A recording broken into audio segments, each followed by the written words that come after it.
Now that we are getting more adventurous with your skiing, something that's going to really help is to have a really smooth link between your turns. No hesitation, no T-break, no dead spot. A good skier is always doing something.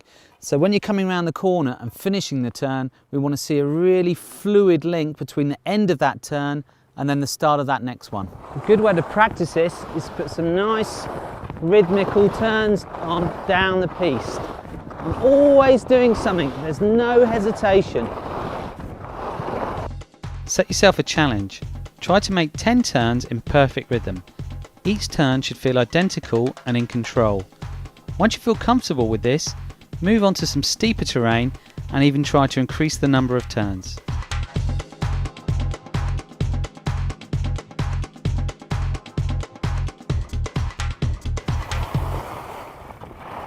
So slightly bigger turn, but the same rules apply. You're completing this turn and you're already thinking about going into the next one. Watch my pole plant. It's coming through to help me start the turn with no hesitation. My arms are in front and I feel relaxed. You can see I'm always doing something.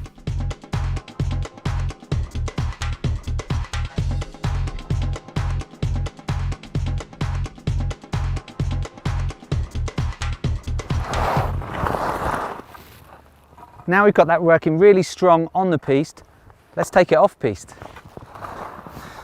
So before even going off piste, it's really important that you've got the right safety equipment.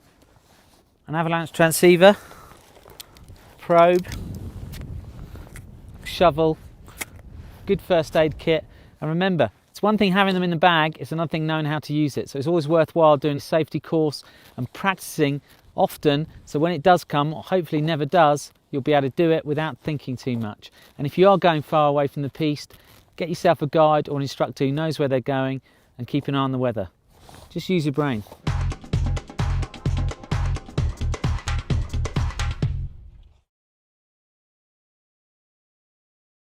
Off-piste is a very broad subject. What we're going to look at today is something you're going to find a lot of around the mountain, and that's tracked out powder, stuff that's had a lot of traffic over it and people skiing down. It's really important to keep the basics of what you've got on the piste. The technique's exactly the same.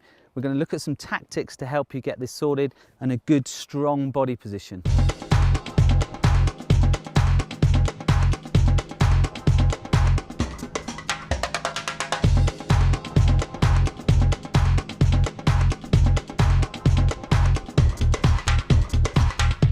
Quite a challenge, but really good fun. Everybody's dream is to ski powder, but the reality is when you come off piste, a lot of the time it's going to be this crud or chopped up snow.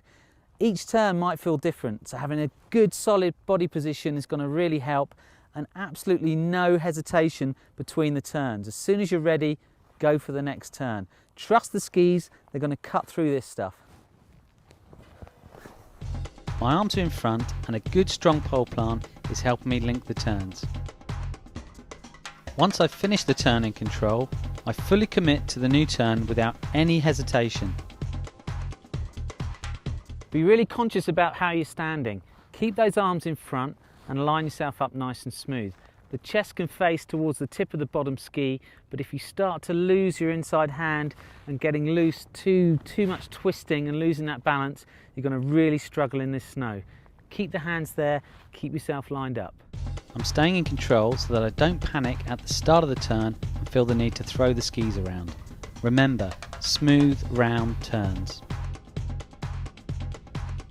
So it's not about being relaxed and floppy and too loose, but if you're really stiff and rigid, every single bump and rut you're going to hit is going to really throw your balance and adjust what's happening. So keep yourself firm, but don't go rigid. Skiing varied snow like this is excellent practice for your skiing in general.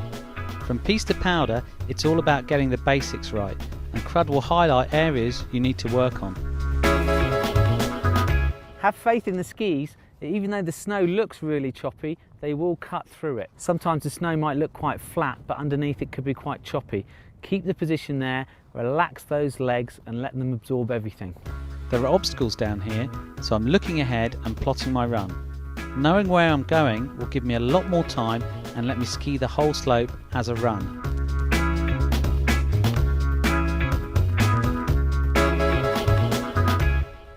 Keep these tips in mind and you'll find you'll start enjoying the crud instead of trying to avoid it.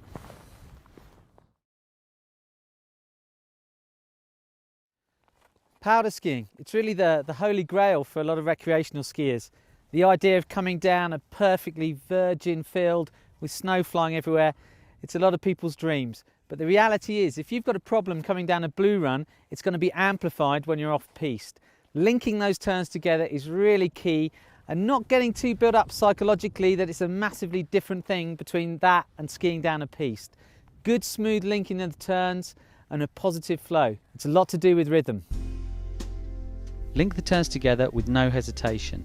A good pole plant will help you keep the rhythm going. Remember what we learned on the piste. No dead spot, no tea break between the turns. There is always something happening. Relax and enjoy it.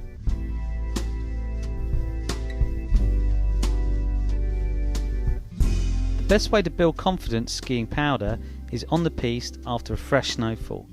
Start linking the turns down the run with no hesitation. The first few runs will give you a gentle introduction to the feeling of powder. Above all, be confident. If you're in a resort when it snows overnight, make sure you're the first on the lift, as it will soon get tracked out. Something to watch out for is trying to throw the skis around far too quickly. You're coming into the turn and you're going to do it all in one big movement. If you put too much weight onto that new ski, the downhill ski, in one go, it's going to dig in and you're going to feel like you're thrown over the handlebars. It's got to start nice and smooth. Let the skis point downhill and gradually build up that pressure change. Nothing's too fast. Let the skis work through this deeper snow, get that control. Keep the distractions to a minimum. No rocks, no trees, a nice simple slope so you can just focus on what you're doing. Skiing powder feels great, but if you can get some of these exercises on the piste, a nice smooth fluid turn, good strong pole plant, that's going to go a long way to help you get some of those turns mastered when the snow's a bit deeper. You'll be amazed once you link some turns together how much more self-confidence you have, and it's going to go a long way to help you ski off-piste.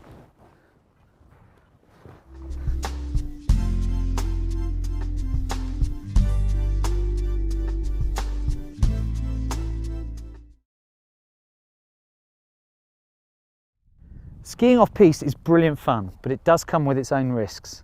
It's essential to have the equipment and know-how to manage these risks.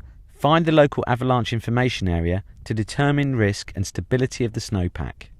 Things can change quickly in the mountains, so make sure you keep checking regularly. Get yourself on an off-piste course, and if you're not with a qualified guide, seek professional advice from the ski patrol before you go off-piste. Stay safe and have fun.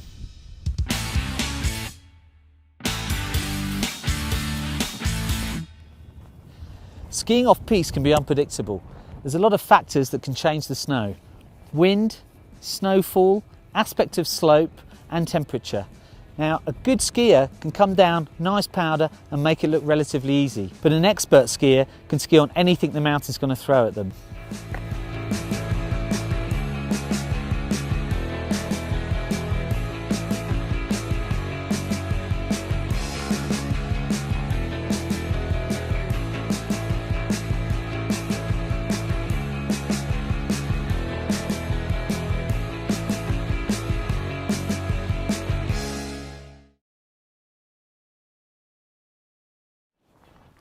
Let's take a look at the rhythm of the pole swing and how it can enhance your off-piste skiing. It should feel like a smooth progressive movement, perfectly in time with the turn. It's going to help your body position, prevent any hesitation and prepare you for the next turn. It's the glue that binds the turns together.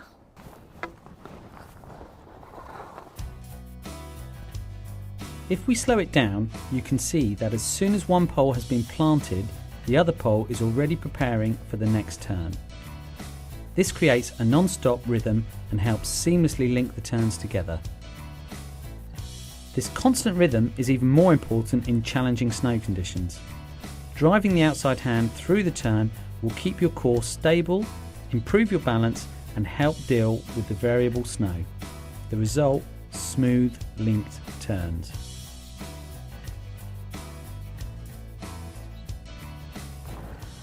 Remember the stacked exercise we did on the piste? The arm was following the ski throughout the whole turn. It's a similar feeling here. As soon as I've started the turn, the pole should be coming forward and the rhythm should match the turn shape. So the longer the turn, the slower the swing. Focusing on a smooth pole swing will allow you to start the new turn without hesitation. Having the pole forward for the new turn will give you the feeling of readiness and confidence. This simple shift of focus will help you keep rhythm and ski the run as a whole.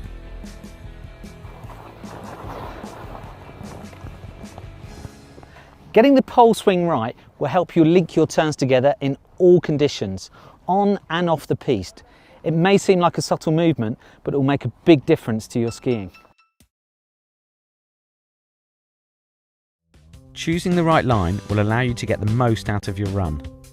Obstacles, snow conditions and your ability are all factors that need to be considered when choosing the perfect line.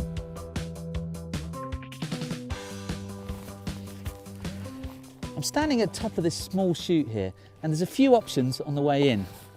Left hand side I feel it's had a little bit more sun, so I feel the shady side's going to be a little bit better snow quality. One of my biggest concerns is the tree in the middle, and standing here I haven't actually decided which side of the tree I'm going to go, but I'm going to be looking ahead and make that decision as I get nearer.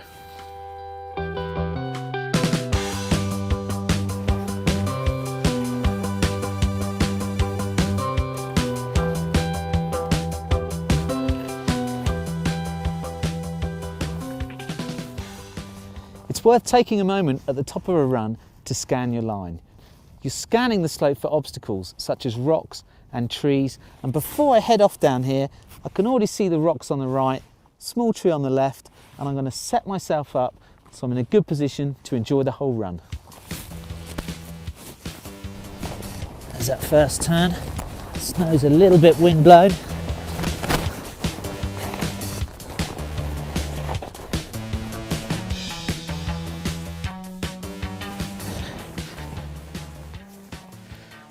Planning your run not only includes where you're going to go, but also where you're going to start. If it feels more comfortable to maybe come down a few meters or even change direction, then get into position and start the first few turns with confidence, and it will really set you up for the whole run. I'm not liking the look of these bumps down here. The snow looks fresher there, so I'm going to spin myself round and I'm ready to go again.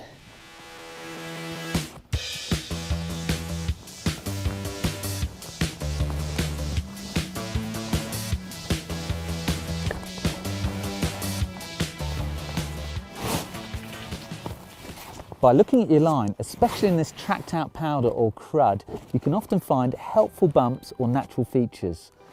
Quite often I'll see a bump and use that as an aid to start my turn. But once I've made that decision, I'm not going to stare at it, I'm going to keep looking down the slope.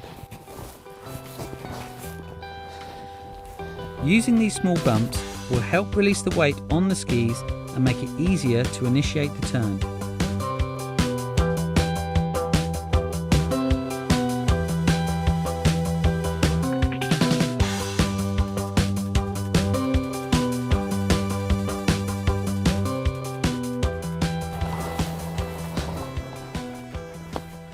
By plotting a line and looking ahead, it really made that whole run flow. Now this is something all good skiers do, from World Cup racers that will be looking for a good smooth line between the gates, to big mountain extreme skiers who are really going to need to know where they are on the mountain. With experience, this will become second nature. Plan ahead, be ready and enjoy it. When skiing off-piste in variable snow, the conditions can be constantly changing. It can be tracked out, softer snow, harder snow, so you as a skier have got to be constantly adjusting. There are two main adjustments, a forward-back adjustment and a side-to-side, but there are many variations on those movements. There isn't a simple formula. Your feet are working independently, and how much weight you have on each foot will depend on the snow condition. I'm really having to work down here to stay in balance. I'm constantly reacting to the changes in the conditions. My core and stance stays strong allowing my knees and legs to absorb the bumps and drive through this chopped up snow. I'm being pushed around from foot to foot and constantly adjusting. A strong pole plant is helping me link the turns and keep the momentum flowing. I'm looking ahead to find the best conditions. As I hit the more consistent snow, the adjustments are far more subtle. I can just let it flow.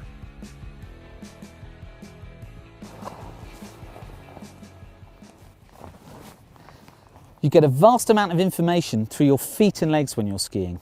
With a good stance, you can use this information, react accordingly and stay in balance.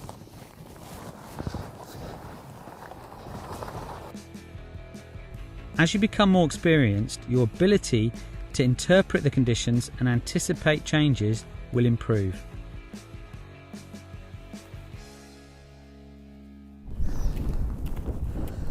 You can see this slope here, it's had a huge amount of wind. These marks here, called sastrugi, tells the story of wind passing across. And it's also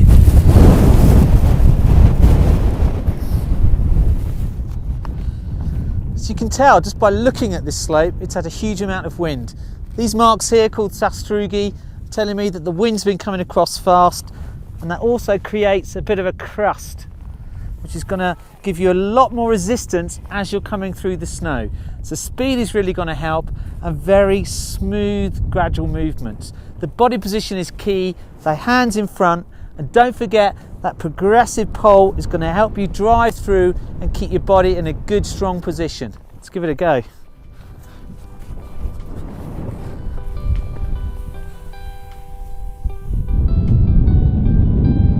A confident but patient start of the turn will help the skis drive through this crusty snow. Maintaining a strong body position means that even hitting this rock doesn't completely throw me off balance. Stance is everything.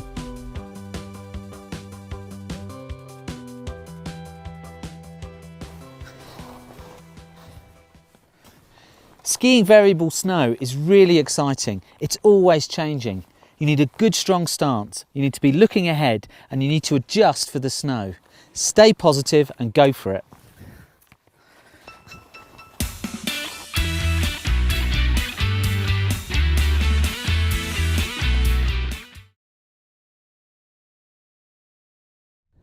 Now that you've got these skills mastered, you've opened up a whole new playground, tree skiing. It's a great thing to do when it's snowing or the visibility is quite bad because you'll get much better definition. However, it does come with some more challenges. There's a huge amount of obstacles, and sometimes because of the trees you can't see quite as far down the hill. So your control, accuracy and line choice are key.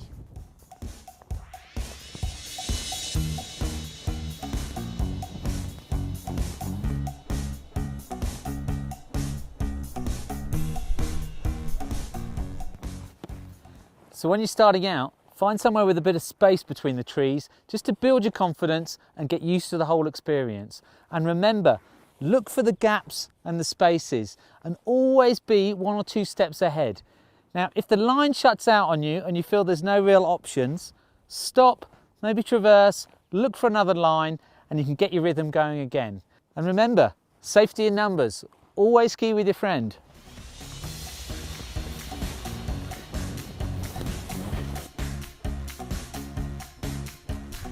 I found an open section and have some space, but I'm looking ahead and I'm aware it's about to change. So I anticipate, adjust my line as the gaps get tighter. Just like skiing bumps, get the first 2 or 3 turns in your head before you set off. Once you've got your rhythm, keep looking ahead and just enjoy it.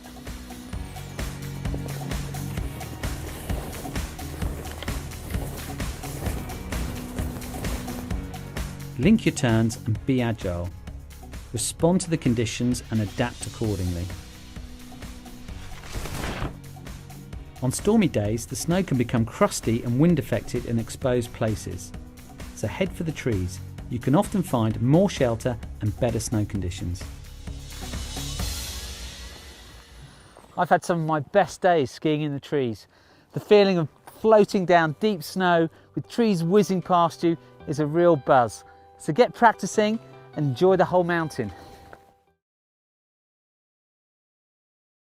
I'm just going to give you a few tips that will hopefully make your life a little bit easier when you're skiing powder. And if you are skiing powder, you're probably going to end up on your bum at some stage. Now, if I'm trying to get up and I push my hand down into this snow, my hand's just sinking and I'm going to find it very hard to get up. So what I can do is take my hands out of the straps and actually use my poles and put them in a cross here. And that's just going to give me a bit of a platform. I can get myself up and I'm back in the game.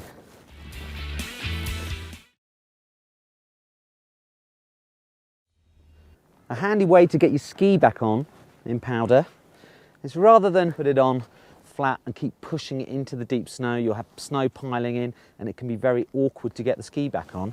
Just spend a moment and clear the snow out, make sure the toe's nice and clean, and actually put the heel of the ski in the snow. There. Now get yourself in a good position, spend a moment, clear any snow off that boot.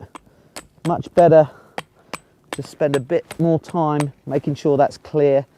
Now I can place the toe, line it up and push, and I'm back in. Much easier than just pushing it deeper and deeper. Now if there's any risk of avalanche, get the ski on, move out of the way, and you can always check that it's on properly in a nice, safe, flatter area.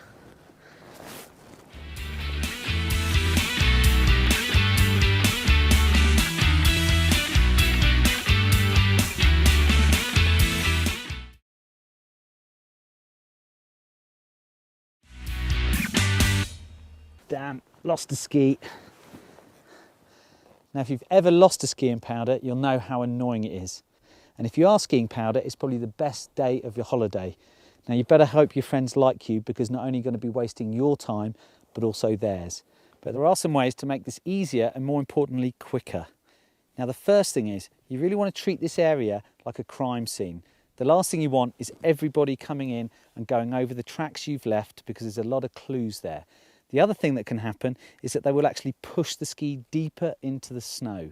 So leave this area untracked, because there's some hidden clues there. Then I can take my ski off, put that somewhere safe in the snow. Last thing you want to do is lose another one while you're looking for it. And if you are off-piste, you should have your avalanche kit with you. And we're going to use your probe and maybe your shovel to make it easier to find that ski. I can get everything ready. First thing to do is try and go through in your head exactly what happened. You may remember or feel the ski actually coming off and in which part of the turn that happened. So looking back, I've got a vague memory that I remember that ski coming off right in that turn, and I think it came off about there. Now if you don't have a probe, you can use your ski poles. And to start with, just use a bit of visual look. You might even see a little bit of the ski poking out of the snow. But I've got the probe out, so I'm going to use that. It's going to give me a much bigger arm. All right. So if you've got one of these in a bag, you may as well use it. Now, I'm actually going to start probing through the snowpack like this, and that's going to cover much more terrain than if I was just probing down. And if you've got a few people on the sides, they can start coming up. And if you haven't disrupted that snowpack, you should feel anything in there that's going to be hard like a ski, and will lead you straight to that without messing around for too long. I think I felt something there. So I'm definitely feeling something in there. I can grab the shovel.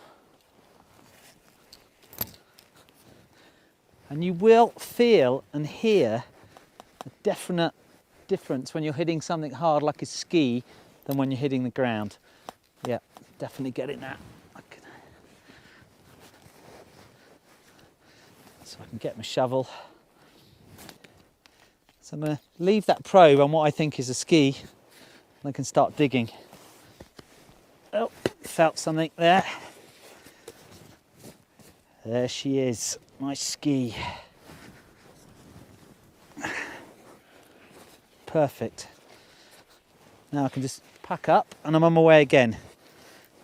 Now that took about 5 minutes rather than an hour and 5 minutes. Now, if you follow that procedure, not only will it save you some time, but it'll probably save you a very expensive round at the bar buying a beer for all your friends that have rolled around in the snow for an hour. And if you really can't find it in that area, maybe look below. Sometimes the ski can torpedo under that snow and it may even disrupt the surface slightly. Now, take your time, survey the area, use the equipment you've got, and you'll be back in the powder in no time at all.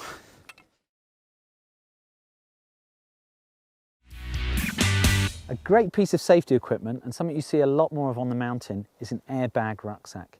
Now, the idea, if I'm skiing down a slope and I feel myself being taken in an avalanche, I can manually pull this handle here and that will inflate a large bag behind me. Now, the principle is to keep me on the surface of the avalanche, to stop me actually being pulled underneath and buried.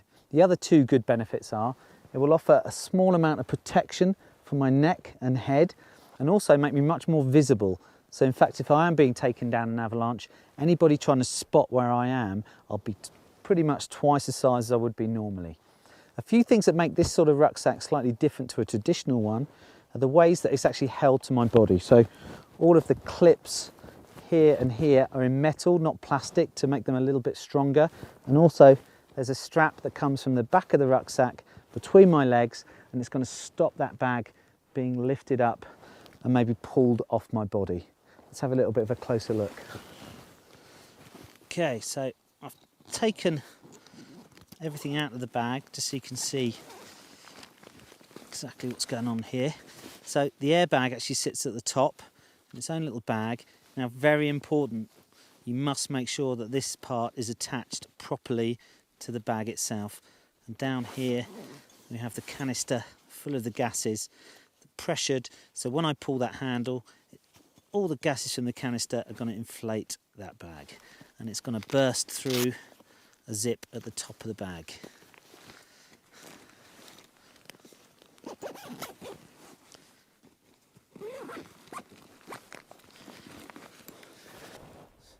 So I'm going to give this a pull and see what happens. I feel like I'm launching a rocket. Okay.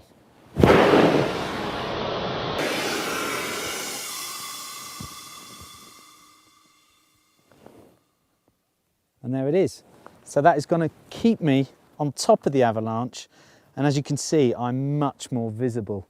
Anybody spotting me coming through, they're really going to see that thing. That's quite exciting. You used to see a lot of guides and instructors using these, but now they're becoming a lot more common. Now, they're not cheap, but can you really put a price on something that may save your life?